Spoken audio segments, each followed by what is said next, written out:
Pada bagian sebelumnya kita sudah melihat Luo Feng dalam petualangan solonya di benua Yanji. Ketika memasuki pulau kabut pasir dan terlibat dalam suatu peperangan, dia kembali bertemu dengan Nolan Shan. Dengan menerapkan cara yang tak terduga memanfaatkan serangan dari ras lain, Luo Feng berhasil melenyapkan nyawa musuh lemahnya itu. Nama Luo Feng juga semakin terkenal di pulau kabut pasir. Dia mendapatkan julukan World Master Pelahap Bintang. Dan peperangan antaras masih terus berlanjut dengan Luo Feng yang kini harus berhadapan dengan 12 immortal yang berafiliasi dengan ras serangga. I'm Mr. Worka, dan inilah Swallowed Star.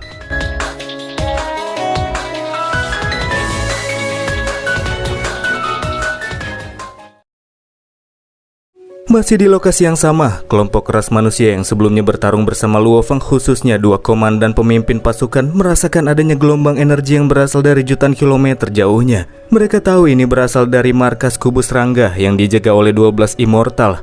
Dari bentrokan yang sedang terjadi, kedua komandan itu penasaran sebenarnya siapakah sosok yang sangat berani mengusik ke-12 immortal tersebut. Yang jelas dia pasti bukan sosok sembarangan. Dan ya, tentu saja itu adalah Bang Condet yang lagi bentrok sama musuh dan gak mau lepasin mereka. Kata Babata, melawan 12 immortal dalam satu waktu itu sudah melewati batas wajar. Terlebih buat Luo Feng yang masih ada di tingkat World Master. Emang berdarah dikit, tapi Luo Feng ngerasa kalau dia masih jauh dari batasannya. Posisi Luo Feng sendiri saat itu sedang dibombardir serangan jarak dekat oleh 4 sosok immortal, 3 dari ras Kau dan 1 dari ras Bintang.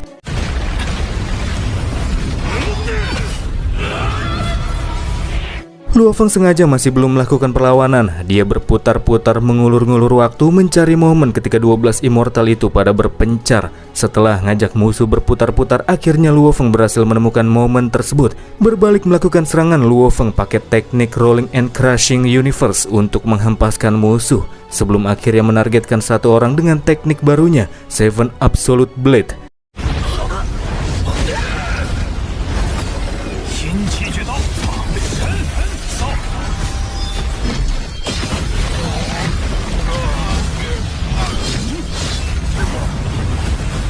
Supaya pertarungan satu lawan satunya nggak diganggu, sekalian Luo Feng coba-coba skill baru. Dia mengaktifkan rumput pelahap bintang. Tak membiarkannya begitu saja, dua pejuang ras bintang coba menghentikannya menggunakan sinar tipis yang terpancar dari dahi mereka. Itu bukanlah sejenis serangan laser, melainkan benang-benang fleksibel yang dikenal dengan sebutan benang kehidupan cahaya bintang. Benang-benang yang bisa dikendalikan itu agak merepotkan, makanya Luo Feng bermaksud untuk hajar dua orang ras bintang tersebut terlebih dahulu. Hanya saja tak semudah itu. Kedua musuh mendapatkan penjagaan dari beberapa ras Kau yang tak membiarkan Luo Feng untuk mendekat.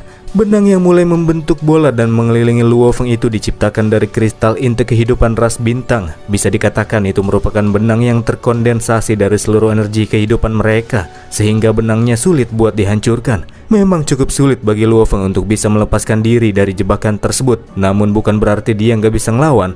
Rumput pelahap bintang dapat keluar dengan mudah melalui celah semini apapun. Tanaman tersebut kemudian mulai mengejar kelompok immortal setelah meloloskan diri. Menangkap satu persatu musuh yang pada kocar kacir, bikin Luo Feng bisa lepas dari jebakan benang. Sementara musuh, meskipun mereka berusaha kabur, ujung-ujungnya tertangkap juga.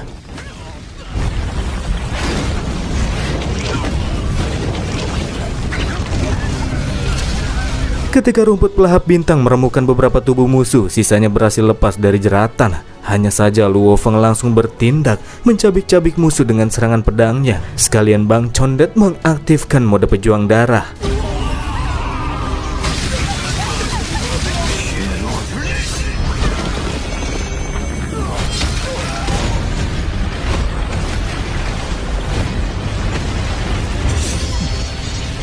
Beberapa musuh kembali respawn, tapi pas hidup lagi mereka langsung disambut sama rumput pelahap bintang yang kembali meremukan tubuh mereka. Selama ada tanaman tersebut, musuh sama sekali tak berdaya di hadapan Bang MC. Makanya mereka pada milih buat kabur dengan cara menyebar ke arah yang berbeda, supaya mereka nggak mokat dalam satu waktu.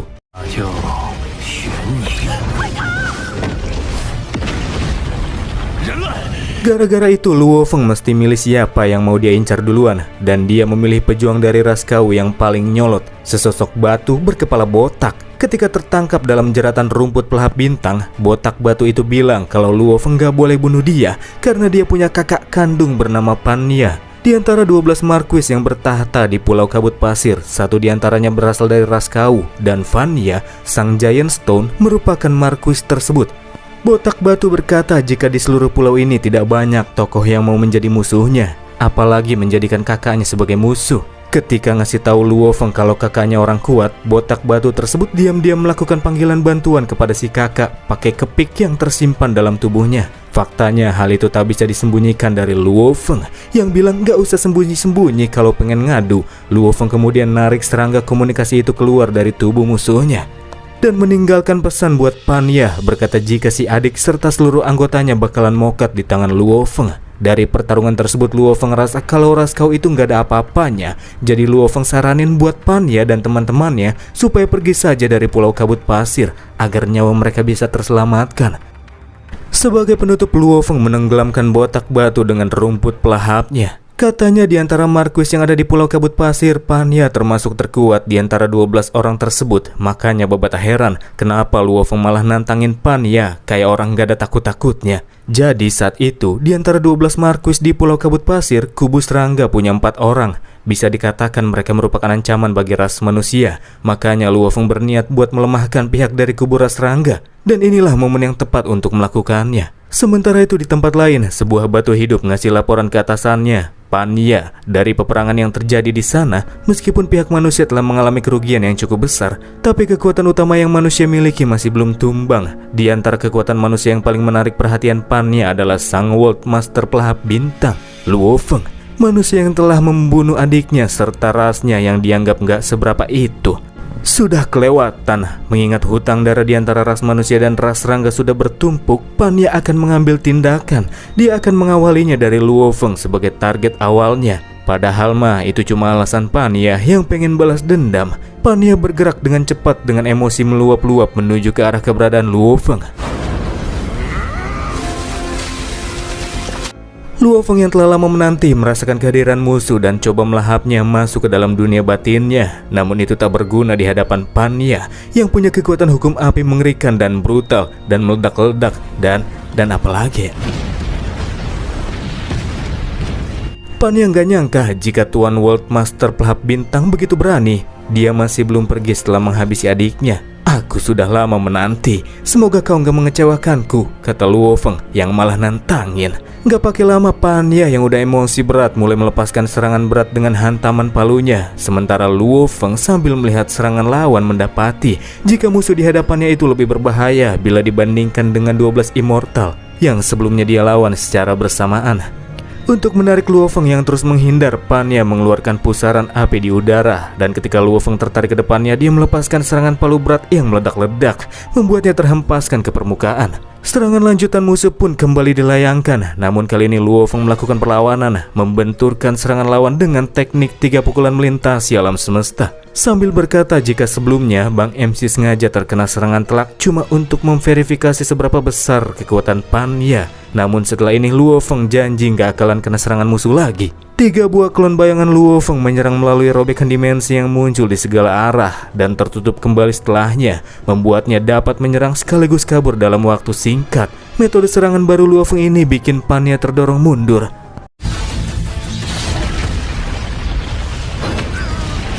Tiap serangan memang bisa terdaratkan dengan sempurna, hanya saja damage yang dihasilkan tidak besar. Makanya Luo Feng membentuk Yanshen jadi sebuah Great Sword yang cukup mencolok dan melepaskannya ke arah musuh.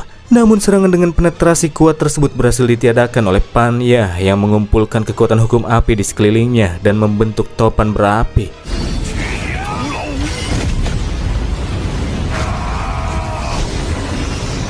Luo Feng paham jika musuh telah mengabaikan pertahanannya dan all in ke mode serangan. Jika terkena serangan lawan yang mengarahkan seluruh kekuatannya, tubuh manusia Luo Feng jelas tidak akan mampu bertahan, nggak bisa kabur. Pada akhirnya Luo Feng pun terbenam dalam topan api yang meledak-ledak.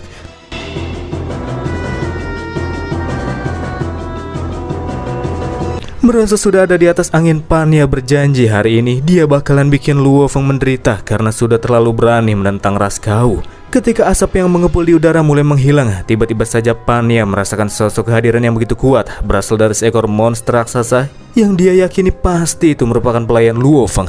Dan ya, itu adalah Golden Horn Behemoth yang pakai baju baru.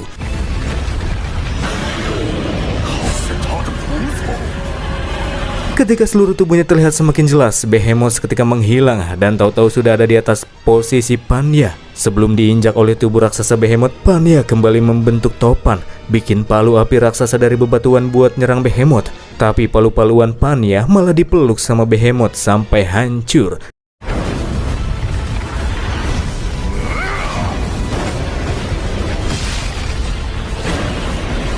Dan Behemoth langsung menginjak tubuh mungilnya itu sampai tertekan di permukaan tanah. Lalu melempar Panya, bikin batu hidup kuat itu kayak gak ada artinya.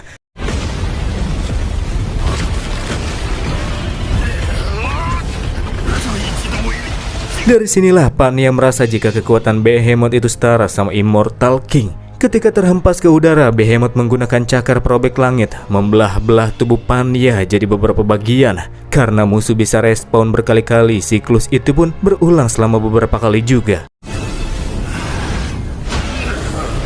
Golden Horn Behemoth dengan gen super bawaannya, ditambah kekuatan pejuang darah, ditambah lagi teknik rahasia manual sebagai dasarannya, dan ditumpuk dengan banyak kumpulan teknik yang dipadukan dengan 20.000 kekuatan yang dihasilkan dari sayap Shiwu. Jadi total 16.600 kali lipat yang kini dimiliki Behemoth, dan itu setara sama Immortal King. Dan bahkan Vanya tidak akan bisa menahannya. Namun karena tubuh spirit immortalnya telah mengalami perkembangan, dia bisa respon lebih banyak bila dibandingkan dengan immortal biasa. Vanya yang gak mau mati di sana juga berusaha melakukan perlawanan sebisa mungkin. Dia berencana membakar kekuatan spirit immortalnya sebagai perlawanan terakhir.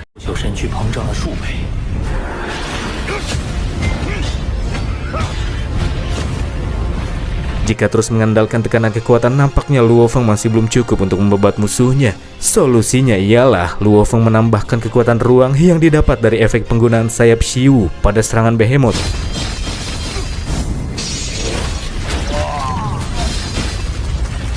Kekuatan yang secara direct bisa terkena tubuh spirit immortal Panya. Panya yang gak nyangka Behemoth dapat menyerang tubuh spiritnya langsung minta ampun-ampunan sama Luo Feng, bahkan sampai manggil Bang MC kita yang mulia. Akan tetapi Luo Feng dan Behemoth sama sekali gak menghentikan serangannya. Respawn, cabik, respawn, cabik-cabik.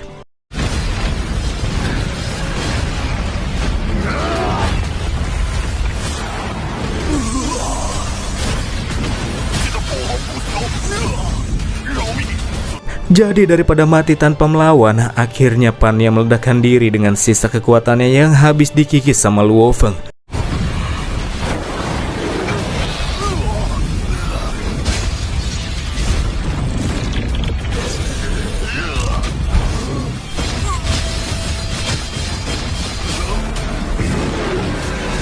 Tubuh Panya secara berangsur-angsur meledak, sementara Behemoth dan Luo Feng bisa escape keluar angkasa.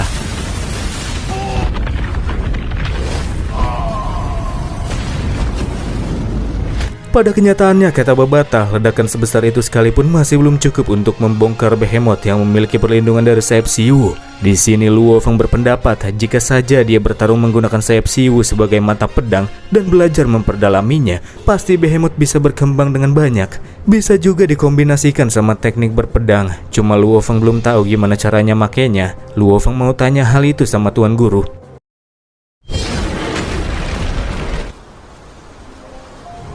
Pas keduanya ketemuan, Tuan Guru bilang kalau sayap Shiwu itu memang cocok sama Luo Feng. Namun Luo Feng memerlukan metode spesial untuk mengembangkannya. Bukan belajar dari buku teknik yang sudah ada, melainkan menciptakan tekniknya sendiri. Pakai teknik ciptaan orang aja, Luo Feng paling lama harus menghabiskan waktu 1000 tahun lamanya. Entah berapa lama waktu yang diperlukan kalau dia menciptakan tekniknya sendiri. Kata Tuan Guru, para Immortal King dari beberapa ras yang tinggal di benua utama Yanji, demi harta karun yang ditinggalkan oleh para penduduk asli kuno, telah memicu perang intensitas tinggi. Tak terhitung juga sudah berapa banyak darah yang telah dikorbankan di sana. Jadi jika Luo Feng mau meninggalkan Pulau Kabut Pasir dan bersaing dengan para Immortal King, teknik serangan sayap Shiwu yang Luo Feng ciptakan bisa menjadi kartu asnya. Sebagai dasarannya, Tuan Guru akan memberikan bimbingan buat Luo Feng sampai dia memahami teknik ciptaannya nanti.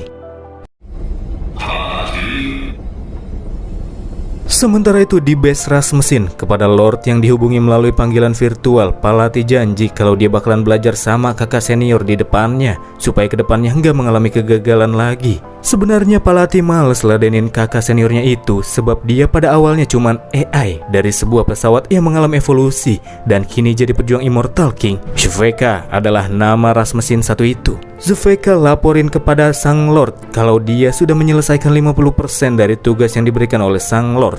Dia telah menghabisi 893 Immortal King ras asing serta ngumpulin 3 token. Lord memujinya dan minta Zveka untuk memprioritaskan ngumpulin token. Rasmussen satu inilah yang akan segera bersinggungan sama Luo Feng, teman-teman. Ceritanya ribuan tahun telah berlalu di Pulau Kabut Pasir dan Luo Feng sudah bisa melihat teknik baru miliknya yang mulai terbentuk. Teknik Ultimate Luo Feng tersebut merupakan teknik menyerang dengan Behemoth dan sayap Shiwu. Namun bisa juga digunakan sebagai serangan berpedang. Luo Feng merasa teknik tersebut bakalan sangat bermanfaat untuk kedepannya.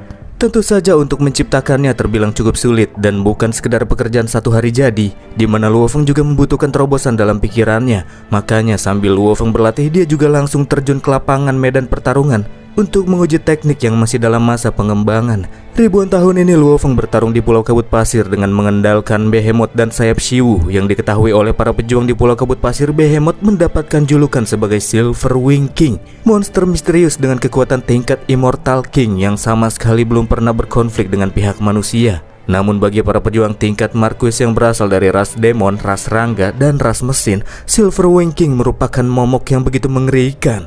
Banyak dari mereka yang mokat di bawah kekuatan serangan sayap peraknya, sehingga umat manusia menganggapnya sebagai keberuntungan yang memberikan bantuan kepada mereka.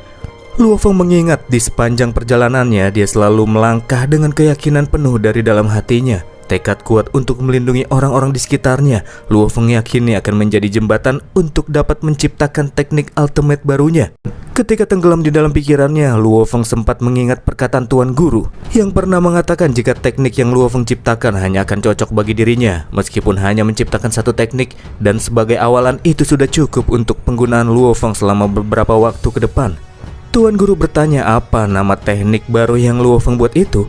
Kalau bicara terkait dengan nama, Luo Feng dapat inspirasi dari orang-orang bumi, lebih tepatnya orang Cina yang sering menitipkan harapan pada bulan purnama. Dan setelah Luo Feng merenungkan kembali tujuan awal di saat dirinya menempuh perjalanan baku hantam sebagai pejuang yang terasa seperti sebuah mimpi, meskipun telah melalui waktu-waktu yang sangat panjang, namun keyakinan Luo Feng masih belum berubah. Makanya Luo Feng memutuskan untuk memberi nama teknik ciptaannya itu teknik Bright Moon yang akhirnya telah berhasil diselesaikan.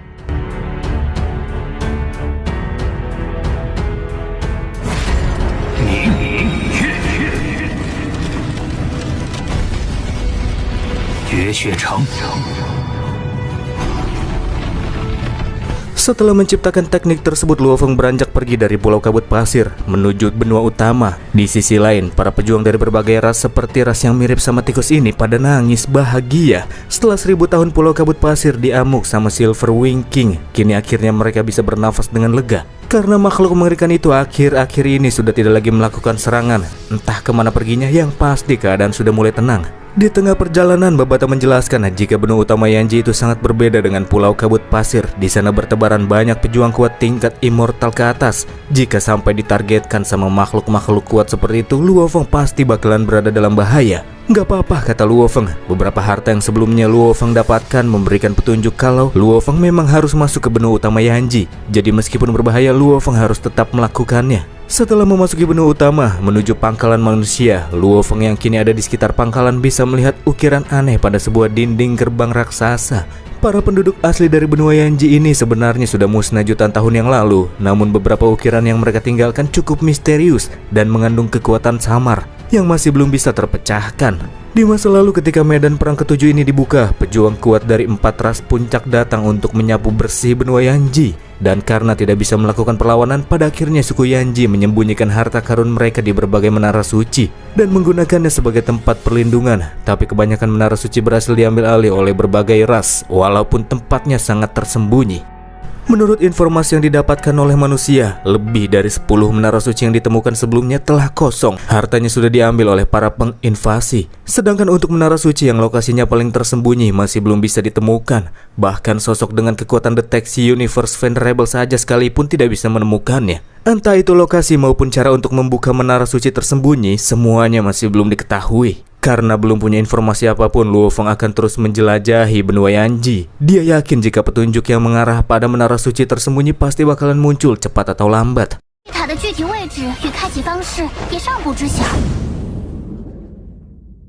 Selanjutnya kita akan beralih ke pesawat ras mesin dengan Zueika yang saat itu sudah mendapatkan 3 buah token tak dikenal yang diminta dikumpulin sama tuannya. Kini dia sendiri sedang mengejar ras demon yang didapati memiliki 1 token tersebut. Setelah 6 token berhasil terkumpul, misi Zueika akan dinyatakan selesai dan dia bisa mendapatkan promosi untuk naik ke tingkat Immortal King.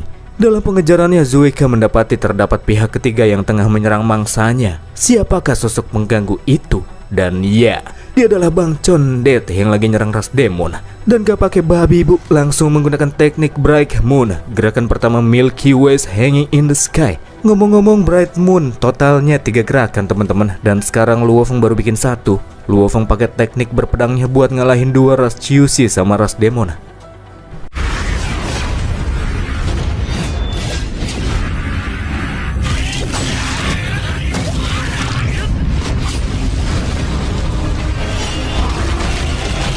Namun di tengah pertarungannya, dari langit turun tembakan laser secara tiba-tiba membuat ras demon hancur. Sementara Luo Feng, dia berhasil bertahan dengan menggunakan Tameng Beast God Armament.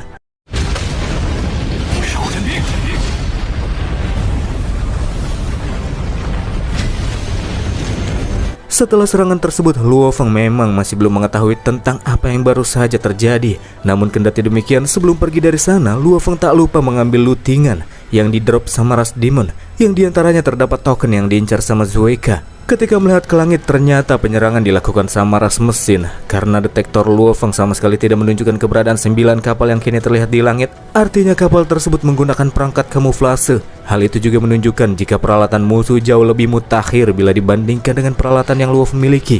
Kekuatan musuh mungkin ada di tingkat King, kata Babata. Zueika yang melakukan penyerangan gerilya sebelumnya nggak menyangka jika musuh yang padahal masih ada di level World Master tidak mokai setelah terkena serangannya. Sedangkan untuk Luo Feng, karena keberadaan musuh tak bisa terdeteksi, melanjutkan pertarungan tidak akan menguntungkan baginya. Makanya Luo Feng berniat buat mundur terlebih dahulu. Akan tetapi Zueika tidak membiarkan Bang Condet kabur begitu saja darinya. Pintu palka 9 pesawat ras mesin mulai terbuka. Bersama dengan diaktifkannya 1 juta boneka mesin yang terdapat di dalam masing-masing kapal tersebut. Kalau di total jumlahnya jadi 9 juta boneka mesin. Ketika melihat langit yang mulai dipenuhi oleh banyak sekali boneka mesin, Babata merasa ngeri. Karena boneka mesin yang muncul ada di tingkat F9 yang kekuatannya setara immortal awal. 9 juta boneka itu kira-kira harganya 90 juta Huan Yuan. Artinya yang lagi nyerang Luo Feng itu sepertinya anak sultan. Dari kejauhan, 1 juta boneka mesin melepaskan serangan gabungan, membentuk sebuah serangan laser merah mematikan.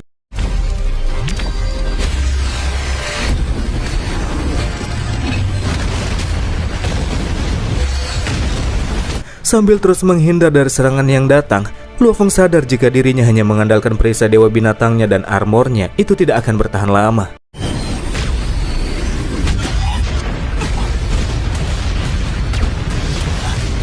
Dari Zueika yang minta token dari Luo Feng, dia juga jadi tahu kalau Luo Feng ternyata nampaknya baru saja mendapatkan sebuah harta karun yang cukup berharga. Makanya musuh terlihat nggak mau membiarkan Luo Feng pergi dengan mudah dan secara aktif terus melakukan serangan-serangan besar.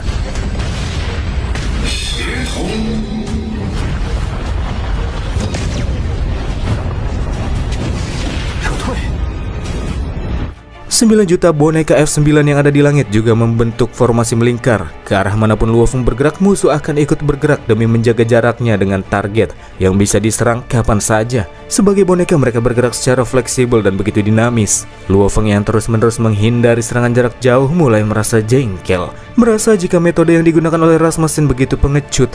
Musuh sama sekali nggak biarin Luo Feng mendapatkan kesempatan mendekat dan bertarung secara langsung. Di sisi lain, setelah melepaskan serangan secara berkala, Zueika cukup terpana sama Luo Feng yang masih belum juga kena serangannya. Padahal masih World Master.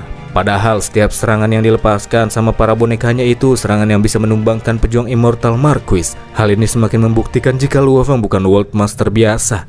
Makanya mulai dari sini Zueika bakalan lebih serius dari sebelumnya. Dia sedikit mengubah gaya metode serangan, di mana para boneka mesin mulai melakukan pergerakan semakin dekat, menyempitkan jaraknya kepada Luo Feng, seakan seperti sedang membentuk sebuah sangkar yang membuat Luo Feng gak bisa kemana-mana. Sebelum akhirnya para boneka itu melepaskan kembali serangan-serangan gabungan.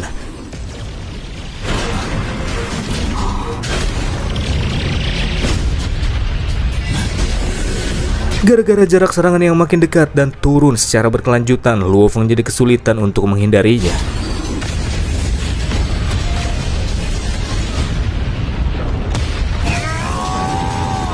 Sadar jika target masih belum tumbang, Zueika mengatur agar boneka mesinnya berubah ke mode flame, di mana 9 juta boneka mesin itu kali ini menyerang dengan menggunakan tebasan pedang membentuk sabit yang mengandung hukum api. Serangan yang cukup bombastis dan Zueika yakin pasti itu akan membawanya pada kemenangan.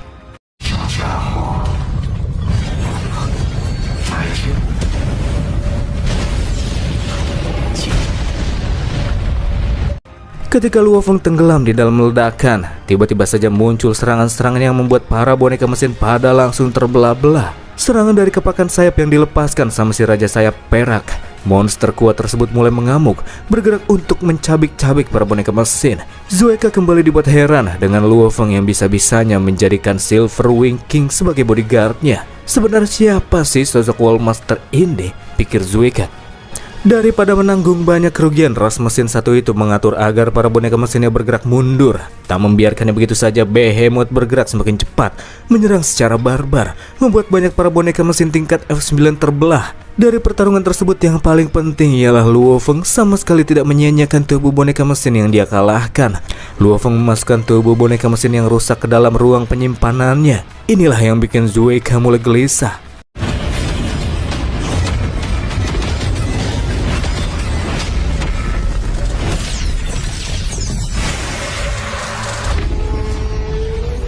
Mencoba melakukan perlawanan, tubuh Behemoth dijebak di dalam sangkar untuk membatasi pergerakannya. Namun itu tidak berguna. Ketika Behemoth menggunakan teknik gerakan 3 resonansi alam semesta, Luo Feng bisa bergerak dengan begitu cepat, menghindari setiap serangan sambil terus melakukan serangan dan menyimpan tubuh para boneka mesin. Dan Zueika jadi tambah semakin gelisah. Untuk kesekian kalinya Zueika dibuat tercengang sama Bang MC. Dia nggak nyangka padahal boneka mesin tingkat F puncak itu cukup kuat, tapi mereka langsung kalah dalam sekali tumbuk sama Behemoth. Sementara itu di dalam ruang penyimpanannya, Babata sama Atukan nampak senang sekali ketika melihat gunung boneka mesin. Meskipun boneka-boneka tersebut sudah rusak, kalau dijual spare partnya masih laku puluhan yuan setiap unitnya. Cuan ini tidak cuma mengambil mangsanya, bahkan Luo Feng juga telah mengambil banyak sekali boneka mesin milik Zueika. Hal ini membuatnya kesal parah. Dan Zueika kali ini bakalan super serius. Dia akan menggunakan senjata mengerikan yang khusus dibuatkan sama tuannya untuk dirinya, yang disebut dengan 9 kerajaan mutlak.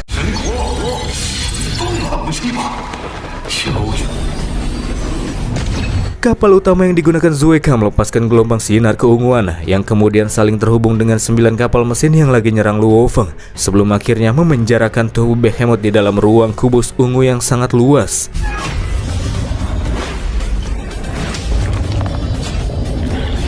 Di dalam 9 kerajaan mutlak itulah Behemoth dihadapkan dengan 81 boneka mesin dengan bentuk berbeda berukuran besar yang kekuatannya katanya sih setara sama Immortal tingkat King. Zueika ngerasa kalau Behemoth bakalan mati dengan terhormat karena dia akan mati di dalam 9 kerajaan mutlak yang merupakan kartu traf dan baru pertama kali digunakan sama dia. Luo Feng sadar jika dia bakalan gak diuntungin kalau ngelawan 81 boneka mesin kuat yang setelah muncul mereka langsung melancarkan serangan boom tanpa ampun. Sebagai awalan, Luo Feng akan mencari cara ngerobek 9 kerajaan mutlak yang memenjarakannya terlebih dahulu. Behemoth yang mencoba kabur dan mencari jalan keluar, pergerakannya mulai melambat ketika terjerat oleh tali-tali ungu yang datang dari berbagai area dinding ruangan.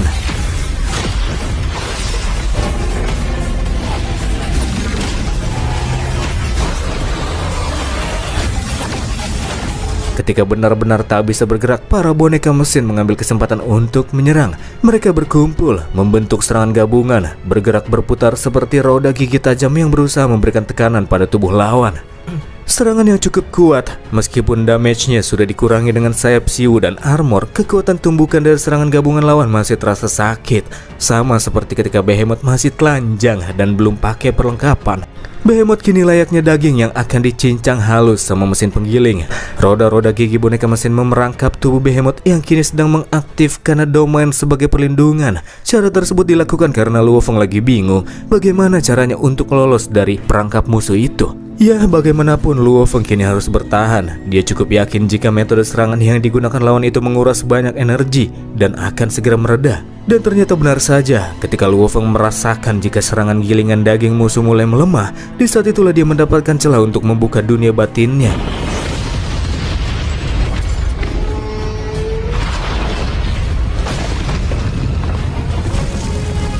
Gak pakai lama-lama, setelah sekian lama, akhirnya muncul juga saat-saat di mana pasukan ras serangga beraksi. Luo Feng minta kepada Irina untuk berperan sebagai pemimpin dari 1 juta serangga kumbang macan raja yang bertugas untuk menyerang kapal piramida musuh dan menghancurkan ruangan ungu yang sangat luas itu.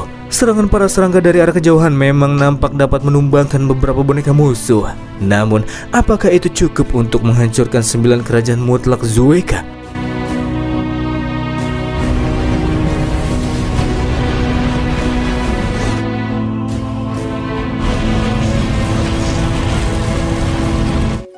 Untuk bisa menghancurkan 9 kerajaan mutlak, Luo Feng menggunakan 1 juta ras serangga kumbang macan yang menyatukan kekuatan membentuk tembakan laser jarak jauh menargetkan pesawat utama berbentuk piramida yang menjadi sumber dari kekuatan 9 kerajaan mutlak. Situasi Zueka nggak bagus karena Luo Feng menggunakan para serangga itu untuk menyerang di saat 81 boneka mesinnya sedang kehabisan energi dan sekarang sedang dalam proses recharge energi. Karena tak bisa bertahan, pada akhirnya Luo Feng pun berhasil meloloskan diri keluar dari jebakan 9 kerajaan mutlak yang begitu dibangga-banggakan sama Zueka. Tepat setelah keluar dari sana, Luo Feng langsung meminta Irina untuk mengatur 10.000 serangga bayangan untuk sepenuhnya menghancurkan sistem kontrol pesawat piramida yang telah rusak. Sesuai perintah, para serangga yang tak ragu pun menunjukkan diri di permukaan, bergerak masuk ke dalam pesawat musuh dan secara terorganisir beralih ke ruangan kendali pesawat dan menghancurkannya. Bukan main Luo Feng ini. Sebelum pesawat piramida yang kehilangan kendali jatuh ke bawah tanah, dia membuka cincin ruang penyimpanan alam semesta, memasukkan pesawat ras mesin tersebut masuk ke dalamnya. Jarahan satu itu bernilai sangat tinggi, jadi Luo Feng tidak akan mau menyia-nyiakannya. Di saat 81 boneka mesin Zueka selesai dicas, Luo Feng pilih buat kabur, meluncur pakai Behemoth menjauh dari medan pertarungan. Tentu saja hal itu bikin Zueka merasa sangat kesal. Luo Feng telah menginjak-injak harga diri Zueka dengan menghancurkan 9 kerajaan mutlak yang begitu dibangga-banggakan. Bahkan Luo Feng juga telah mengambil token yang harusnya didapatkan olehnya. Sambil menahan emosinya, Zueka tidak akan membiarkan Luo Feng kabur begitu saja. Posisi Luo Feng telah dikunci olehnya, dan Zueka akan kembali setelah ia mengumpulkan pejuang-pejuang kuat dari ras mesin, berjanji akan menghancurkan Luo Feng dan juga Raja Sayap Perak sampai menjadi abu.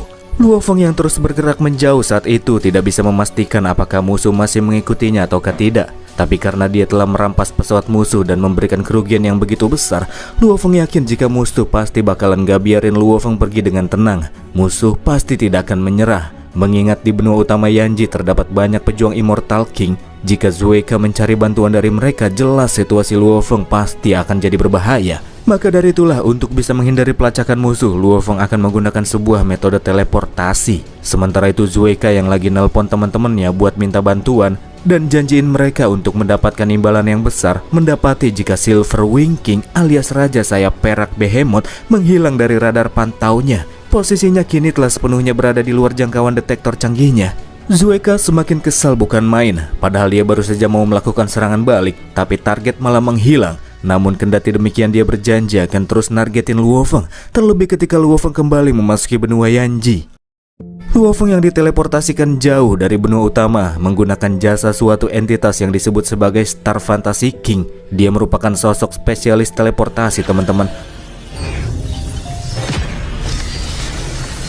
Luo Feng berterima kasih sama cewek perak tersebut karena sudah mau membantunya. Tapi justru Fantasy King malah merasa sangat senang karena dia kini bisa berkenalan secara langsung dengan Raja Sayap Perak yang begitu terkenal di Pulau Kabut Pasir, juga membuatnya mendapatkan puluhan juta Huan Yuan. Makanya Fantasy King sangat senang bisa berbisnis sama Bang MC. Mulai dari sini sampai nanti Luo Feng bakalan lumayan sering pakai jasa teleportasi ini, guys. Sekali teleport memang mahal, tapi sangat worth it.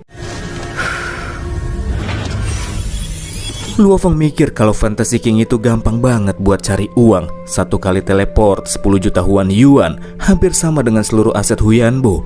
Gak usah mikirin biayanya, kata Babata. Pikirin saja dengan keadaan Luo Feng yang saat ini sedang menjadi buruan musuh. Ternyata Zueka melakukan sayembara kepada seluruh ras mesin yang berisikan bahwa mereka harus menargetkan sang Raja Sayap Perak, sosok yang berada di level Immortal King, termasuk dalam faksi ras manusia, dan telah berkali-kali menghancurkan dan merampas boneka mesin punya ras mesin, menyebabkan kerugian yang tak terhitung jumlahnya. Dalam sayembara tersebut, bagi siapapun yang berhasil mendapatkan titik koordinat Raja Sayap Perak, maka mereka akan mendapatkan 50 juta yuan.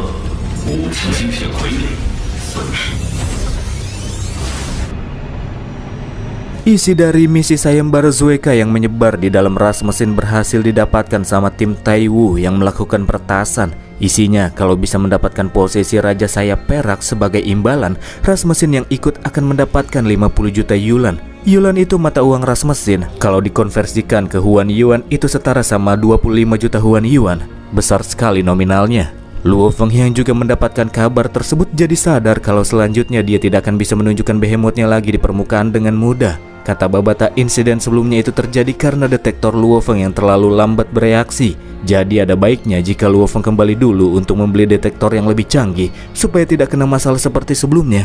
Di saat yang sama tiba-tiba dada Luo Feng kelunyutan dipicu oleh makhluk yang berada dari kejauhan. Dia tidak tahu apa yang sedang terjadi, tapi yang pasti tubuh Luo Feng, bahkan tiap sel-sel di dalam tubuhnya seakan seperti sedang meronta-ronta. Perasaan itu sama seperti ketika Luo Feng pertama kali menggunakan armor warrior dan armor jenderal ras Dewa Api.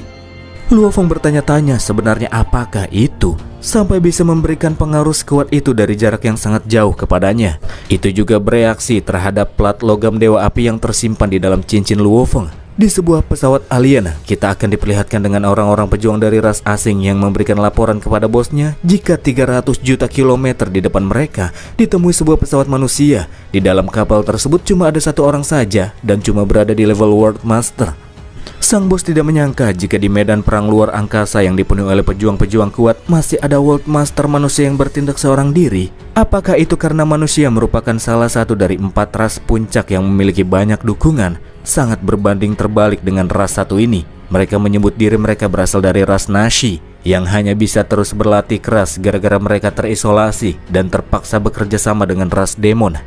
Setiap hari terus bersembunyi dan mengendap-endap. Sebaliknya dengan ras manusia, dengan mengandalkan status ras puncaknya, bahkan mereka berjalan sendirian dengan begitu arogan di lokasi yang sangat berbahaya. Makanya ras Nasi satu ini bersumpah jika dia akan mewakili rasnya untuk menciptakan wilayah kekuasaan di benua Yanji secara independen dan mandiri tanpa bantuan dari ras lain. Dan sebagai permulaan dia akan mengalahkan ras manusia yang lagi bergerak seorang diri. Siapa lagi orangnya kalau bukan Luo Feng yang juga bisa merasakan hawa kehadiran sebuah pesawat dalam jarak yang begitu jauh. Pesawat yang berbelok ke arahnya dan mempercepat lajunya. Berdasarkan kecepatan pesawat yang sedang mendekat, Luo Feng bisa langsung tahu jika mereka pasti nggak punya niat baik. Detektor Luo Feng saat itu sama sekali tak bereaksi, yang artinya lawan punya detektor yang lebih canggih darinya. Semakin memperjelas jika Luo Feng mesti cepat-cepat beli detektor baru yang lebih canggih.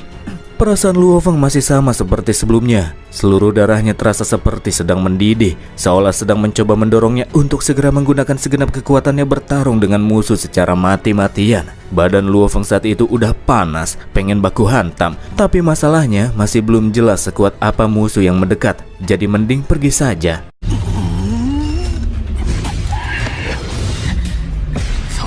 Ketika ras Nashi tiba di lokasi, mereka sama sekali tak menemukan apapun dan kehilangan jejak sang target. Sang bos alien itu berjanji tidak akan membiarkan targetnya itu lolos untuk kedua kalinya nanti.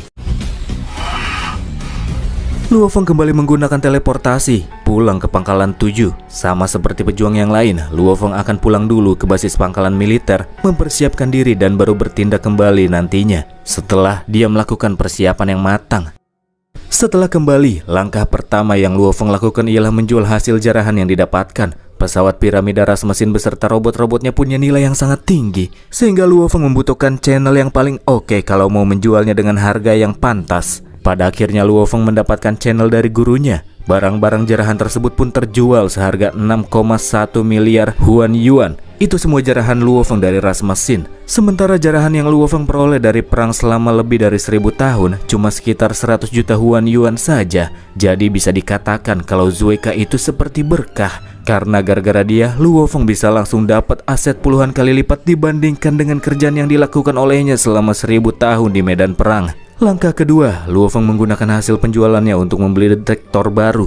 Satu yang besar dan satu yang kecil. Ada 2 unit. Unit detektor yang besar digunakan untuk mendeteksi jarak jauh, sementara yang kecil lebih berguna untuk memeriksa resiko dari jarak dekat. Membeli 2 detektor canggih itu membuat Luo Feng menghabiskan total 3,8 miliar Huan Yuan. Sangat mahal memang, namun selanjutnya Luo Feng gak akan khawatir lagi kalau ada musuh yang mendekat ke arahnya. Justru Luo Feng bisa bertindak duluan.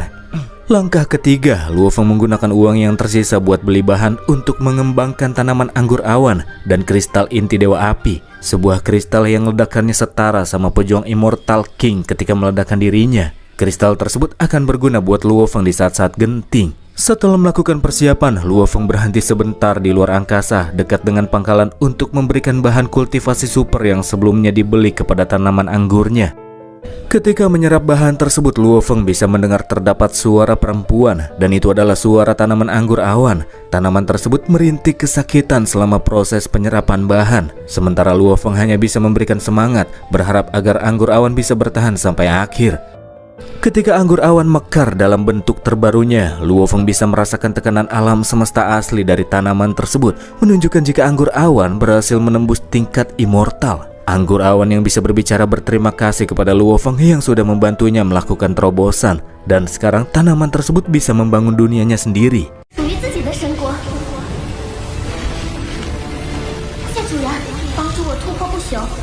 Tanaman-tanaman Luo Feng udah pada level immortal, makanya Luo Feng juga nggak mau ketinggalan sama mereka. Tubuh manusia Luo Feng masih perlu ditingkatkan lagi. Ceritanya, setelah melakukan kultivasi, tubuh Luo Feng sekarang sudah berhasil menyatu dengan 8 kristal darah, dan itu setara dengan sosok penguasa yang ada di benua darah. Sementara Behemoth, dia si anomali karena bisa menyatu dengan 165 kristal darah. Terkait dengan efisiensi Behemoth yang mampu bergabung dengan banyak kristal darah jauh melebihi manusia. Setelah menelisik secara mendalam, Babata mendapati jika kristal darah merupakan kristal yang terbentuk dari darah dewa binatang yang telah jatuh. Dan Behemoth yang mampu menyerap banyak kristal tersebut kemungkinan masih memiliki hubungan kekerabatan darah dengan dewa binatang. Di lain hal, ada juga token aneh seperti simbol dengan ukiran di atasnya yang diyakini itu dibuat oleh penduduk asli benua Yanji, milik penduduk asli yang dirampas oleh pejuang-pejuang ras asing. Luo Feng berasumsi jika token simbol tersebut mungkin juga berkaitan dengan menara suci tersembunyi di benua Yanji, menara yang menyimpan banyak harta. Di lain hal, ada juga makhluk misterius yang membuat darah Luo Feng mendidih sebelum pergi sebelumnya. Maka dari itulah Luo Feng gak mau berlama-lama berada di pangkalan manusia. Takutnya dia malah ketinggalan kalau muncul sesuatu yang berharga di benua Yanji. Inilah waktunya kembali ke Extraterritorial Battlefield LEGO.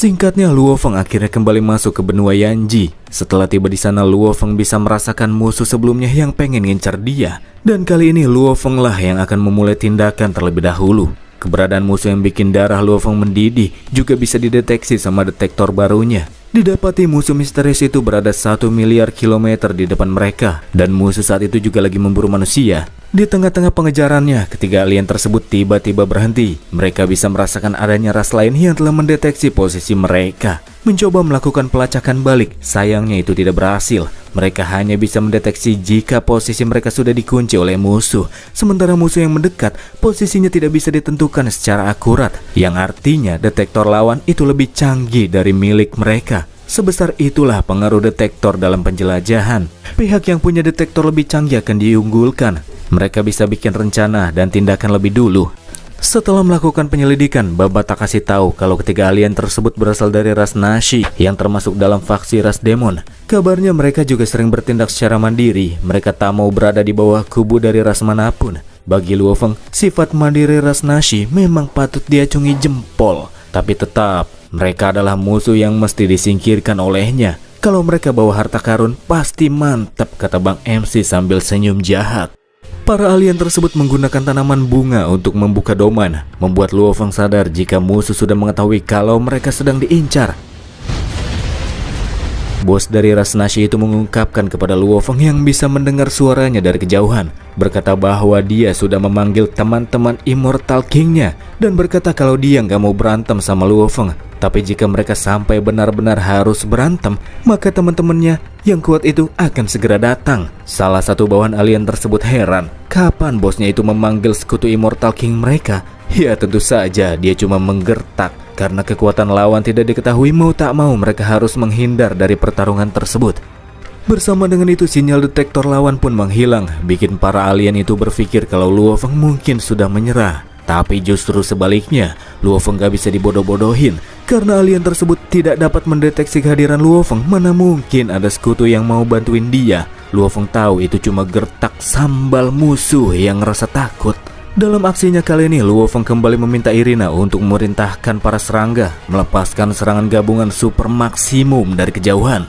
Ketika tembakan laser terlepaskan, melibas bintang-bintang kecil di angkasa, tembakan yang terdaratkan memberikan tekanan kuat pada domain bunga musuh sebagai perlindungannya.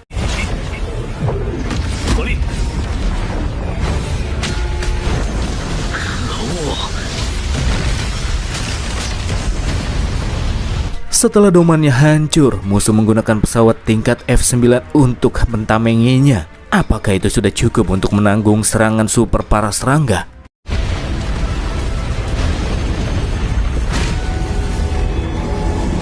Karena dirasa medan masih belum bersih sepenuhnya, Luo Feng pun turun tangan secara langsung menggunakan kembali mode Behemoth-nya.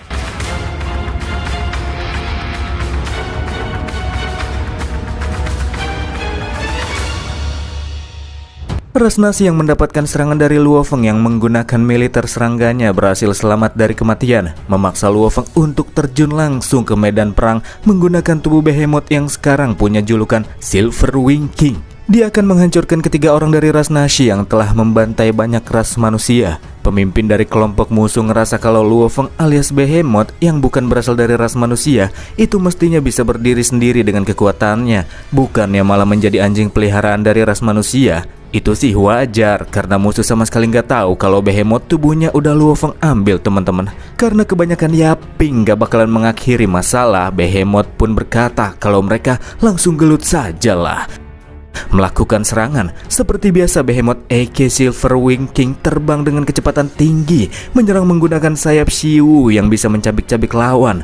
Gunung pun bisa dicabik dengan mudah olehnya. Namun ketika musuh menggunakan serangan cambuk ke udara pas Behemoth sudah berada di dekatnya, dari sinilah muncul keanehan. Serangan Luo Feng bisa dihindarinya, bukan karena pergerakan musuh yang jauh lebih cepat, melainkan serangan Behemoth yang tiba-tiba jadi melambat. Setelah beberapa serangan barulah Luo Feng paham jika musuh ternyata dapat mengendalikan aliran waktu di sekitarnya, yang artinya selama musuh dapat menggunakan kekuatan hukum waktu, maka semua serangan yang Luo Feng daratkan hanya akan memberikan sedikit damage.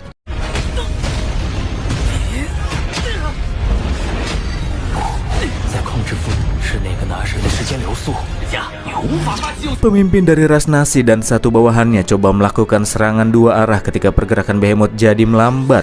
Akan tetapi Luo Feng bisa menghindar menggunakan movement teknik barunya. 3 resonansi melintasi alam semesta. Teknik pergerakan yang seakan bisa terbebaskan dari hukum aliran waktu.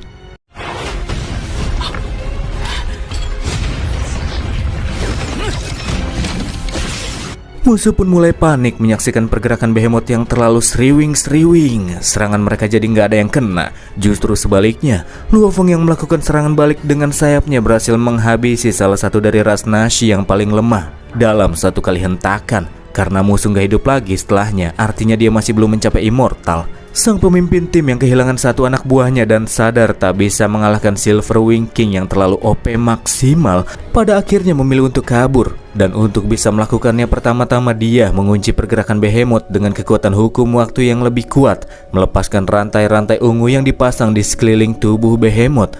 Behemoth nampaknya tak berkutik di bawah hukum waktu yang membuat tubuhnya jadi sangat slow-mo.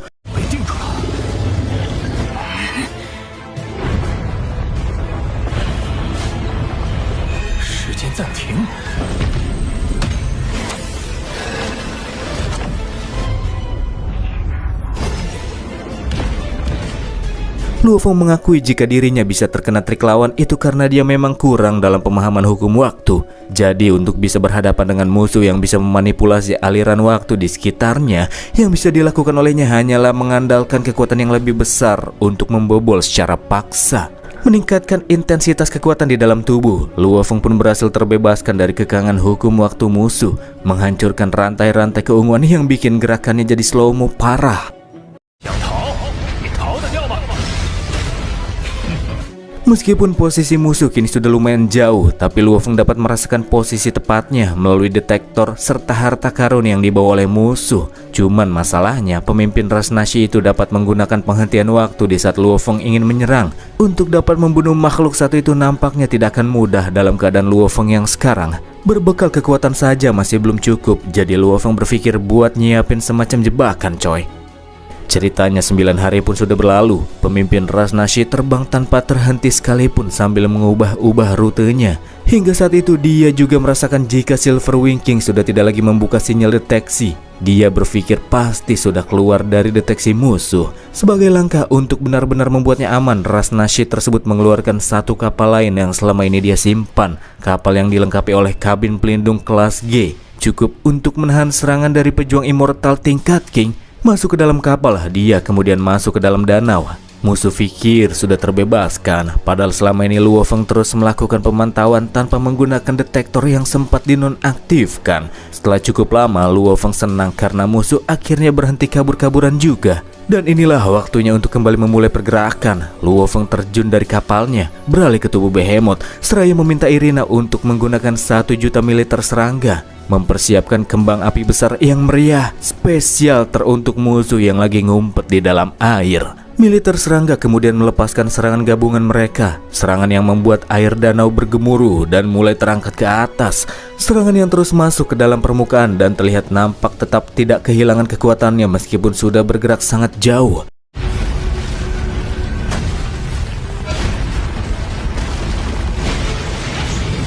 Kapal musuh yang tidak lagi bisa meloloskan diri dari serangan tersebut terombang-ambing di bawah tekanan kekuatannya. Begitu mengerikan, kapal musuh terus terbawa oleh arus dari serangan para serangga yang juga mementalkannya masuk ke dalam pecahan ruang dimensi yang kacau.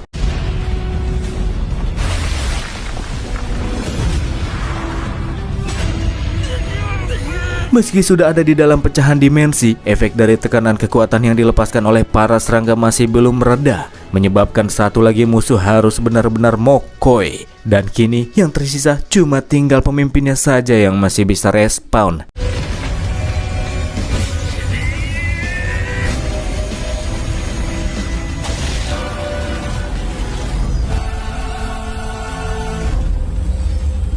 Serangan barusan telah menghancurkan 3% tubuh immortalnya. Jika bukan karena perlindungan dari kapal kelas G yang kuat itu, dia pasti sudah mokoi sekarang.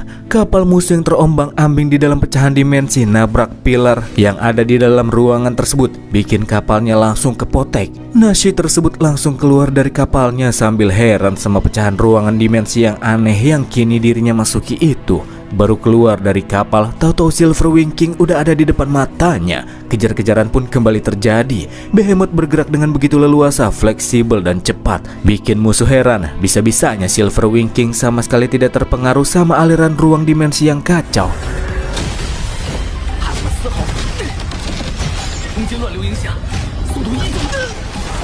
Karena musuh tak bisa menggunakan kekuatan hukum waktunya di tempat tersebut secara maksimal, inilah kesempatan bagi Luo Feng buat ngebabat dia. Terus terombang-ambing di dalam aliran waktu yang kacau, mereka terpental keluar galaksi, terpental ke ruang yang terdistorsi, sampai ruangan hampa yang suasananya putih semua. Dimanapun musuh berada, Luo Feng masih bisa terus menemukannya.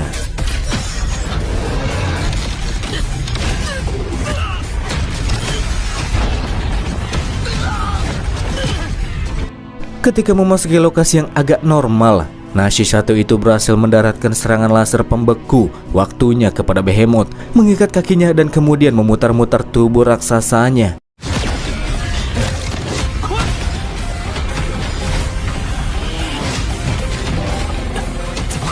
Tapi itu cuma sebentar saja. Pas kembali bergerak, Behemoth kembali lempar musuh masuk kembali ke dalam aliran ruang waktu yang kacau, tempat di mana musuh kesulitan untuk mengendalikan kekuatannya.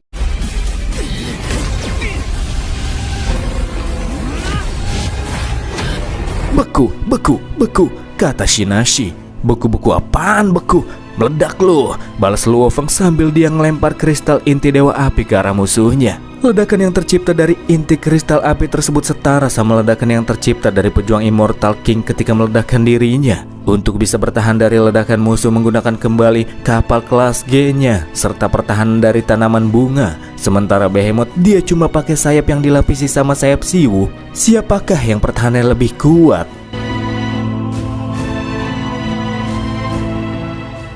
Ketika ledakan terjadi, kapal musuh hancur, begitu pula dengan tanaman yang melindunginya. Sementara Behemoth, ternyata dia sanggup bertahan dari ledakan tersebut. Daripada mati sia-sia, Shinashi pada akhirnya memilih untuk meledakkan diri sebelum benar-benar mokoi. Dia pengen mati bareng-bareng sama lawannya.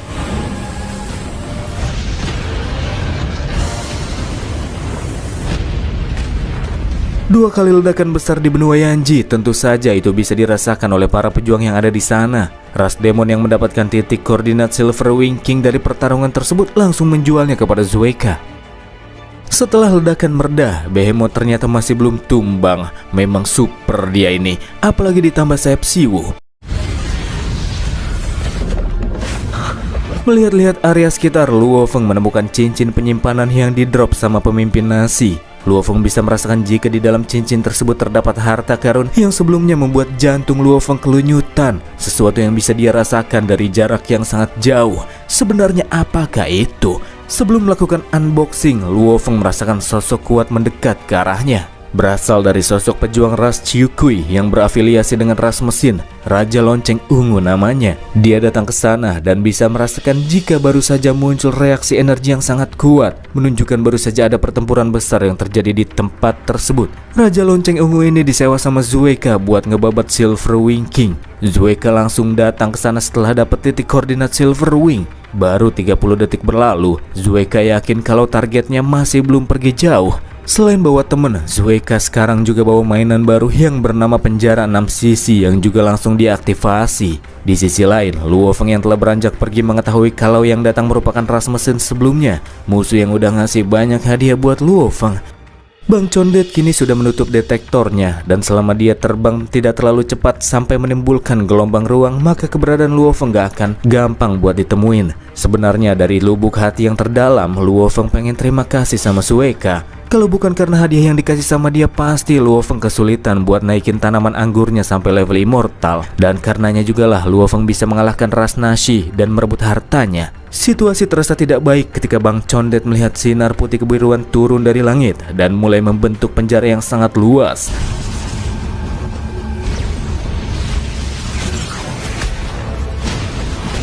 Setelah menghindari berbagai serangan yang datang dan tak punya waktu yang cukup untuk meloloskan diri, pada akhirnya Luo Feng pilih buat nyamar jadi batu. Penjara 6 sisi kini telah terbentuk dan dapat menjangkau sampai ratusan juta kilometer luasnya. Semua yang terjebak di dalamnya akan terpisah dari dunia luar. Zueka yakin gak bakalan ada makhluk yang bisa lolos dari mainan barunya itu. Dikatakan bahwa perangkat penjara 6 sisi dibikin sama ras mesin yang udah di level Universe Venerable. Makanya itu sangat canggih. Disinilah Zueka mendapati ada 82 titik objek yang mencurigakan, dan dia membagi tugas penyelidikan dengan Raja Lonceng Ungu, menemui titik-titik mencurigakan yang telah ditandai. Karena udah dibayar, Raja Lonceng Ungu akan berusaha secara maksimal katanya guys. Gak pakai lama-lama mereka berdua pun langsung ngancurin objek-objek yang dianggap mencurigakan. Tapi kok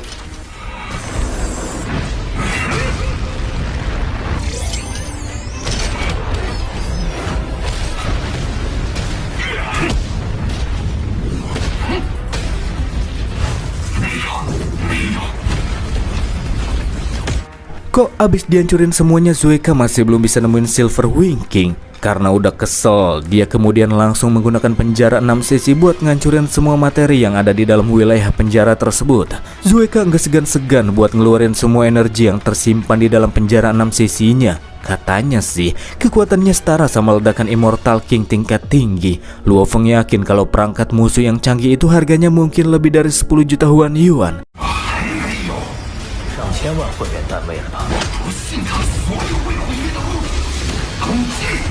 Habis ngeledakin banyak materi di dalam penjara, Zueka masih belum juga nemuin Silver Wing King. Bikin dia tambah kesel. Karena masih belum nemuin target, dia kembali pakai penjara 6 sisi buat ngancurin semua materi yang belum benar-benar hancur. Pada titik inilah Luo Feng benar-benar tidak bisa terus bersembunyi lagi dan milih buat mulai bergerak. Beralih ke ruang semesta virtual, kita akan diperlihatkan dengan para dewan yang lagi pada berkumpul. Mereka semua berasal dari Hong Meng alias aliansi manusia yang termasuk ke dalam salah satu persekutuan puncak di alam semesta. Jadi mereka baru saja dapat kabar dari militer medan perang luar angkasa kalau ada seorang pejuang yang baru World Master tapi bisa ngalahin pejuang Immortal King tingkat awal. Dan siapa lagi orangnya kalau bukan Luo Feng. Karena pencapaiannya, Luo Feng dianggap sudah memenuhi syarat untuk menjadi bagian dari aliansi manusia. Tentu saja banyak dari mereka yang mempertanyakan bagaimana mungkin World Master bisa ngalahin Immortal King. Pasti kalau bukan karena pelayan, pasti Luo Feng ini punya tumbuhan super yang bantu dia. Terus pencapaiannya dicatat di jasa militer sebagai pencapaian Luo Feng sendirian. Ya, daripada menerka-nerka, mending lihat saja video pertempuran Luo Feng secara langsung. Sementara aliansi manusia pada nonton video, Luo Feng yang masih terlibat dalam pertarungan mau gak mau harus nunjukin dirinya. Dia kembali pakai Behemoth buat menghindari setiap serangan yang datang. Setelah melihat kehadiran Silver Wing, Zueka dan temannya juga mulai bergerak. Dia yakin kalau Silver Wing gak bakalan bisa lolos dari penjara 6 sisi.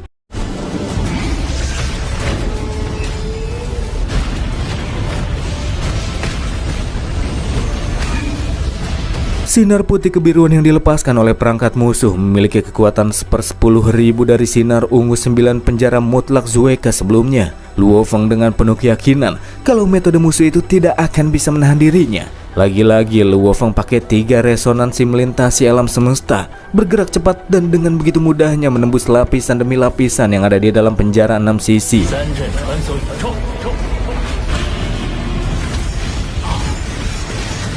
Ini bikin Zueka kesal. Ternyata penjara 6 sisinya nggak bisa berpengaruh besar pada target. Lapisan terakhir itu agak susah buat ditembus. Jadi Behemoth mendobraknya secara paksa pakai gerakan berputar. Dan tepat setelah dia menghancurkan lapisan dinding terakhir, dipanggillah Star Fantasy King yang bantuin Luo Feng buat teleport dari medan pertarungan. Zueka kesal bukan main karena target sasarannya berhasil meloloskan diri. Sementara Raja Lonceng Ungu terpukau sama betapa kerennya Silver Wing King. Hey, sebenarnya Anda itu pihak siapa sih? Dan itu adalah Sword Star episode kali ini yang penuh dengan perbaku hantaman. Episode besok juga banyak baku hantamnya. Besok-besoknya juga, besoknya juga. Ya pokoknya terima kasih lah buat teman-teman yang udah mantau terus channel ini. Dan